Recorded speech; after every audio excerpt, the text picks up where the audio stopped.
Fluoride water world highest fluoride మన తెలంగాణ కాదు, ఆంధ్రప్రదేశ్ కాదు, దేశంలో కాదు, ప్రపంచంలోనే అత్యధిక ఫ్లోరైడ్ ఉన్న ప్రాంతం మునుగోడు నియోజకవర్గం. అందులో ఈ సమ్మర్లో అధ్యక్ష సడన్గా వాటర్ టేబుల్ పడిపోవడం వల్ల యాదాద్రి నల్గొండ జిల్లాల చౌటుప్పల్ నారాయణపూర్ మండలంలో కలెక్టర్ గారితో మాట్లాడుతూ విపరీతంగా డౌన్ అయిపోయి సడన్గా రైతులతో పాటు ఎలాగో పంటలు ఎండిపోతున్న రైతులు ఇబ్బంది పడుతున్నారు, కానీ తాగేటందుకు కూడా నీళ్ళ ప్రాబ్లం. అయితే అప్పుడు మనం గత ప్రభుత్వంలో ఎంతో ప్రతిష్టాత్మకంగా ఇంటింటికి నల్లా అని చెప్పి మిషన్ భగీరథ పథకం తీసుకొచ్చారు, 50,000 కోట్ల అప్పు తీసుకొచ్చి.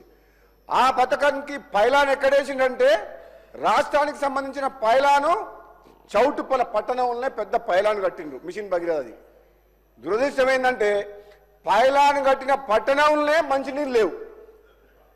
చౌటుప్పల గారు మీరు ఎవరినైనా తెలియండి, ఎంక్వైరీ చేయండి, ఏ డిపార్ట్మెంట్ ఎక్కడ డిపార్ట్మెంట్ చౌటుప్పల పట్టణంలో ఎంతమంది నివసిస్తుండ్రు, ఎన్ని గంటలు మంచినీళ్ళు వస్తున్నాయి, మరి ఈ మిషన్ భగీరథ పథకం ద్వారా నిజంగా పేదలకు కానీ మధ్యతరగతి వాళ్ళకి ఇళ్లకు నీళ్ళు వస్తున్నాయని ఒకసారి తెలుసుకోండి. దురదృష్టం ఏంటంటే 1,000 కోట్ల రూపాయలు అప్పు తెచ్చిన ధనం కాంట్రాక్టర్ చేతికి పైపుల కాంట్రాక్టర్ చేతికి పోయినాయి, కానీ నిజంగా పర్పస్ మాత్రం నిజంగా మిషన్ భగీరథ పర్పస్ మాత్రం నిజంగా మనకు అది ప్రాక్టికల్గా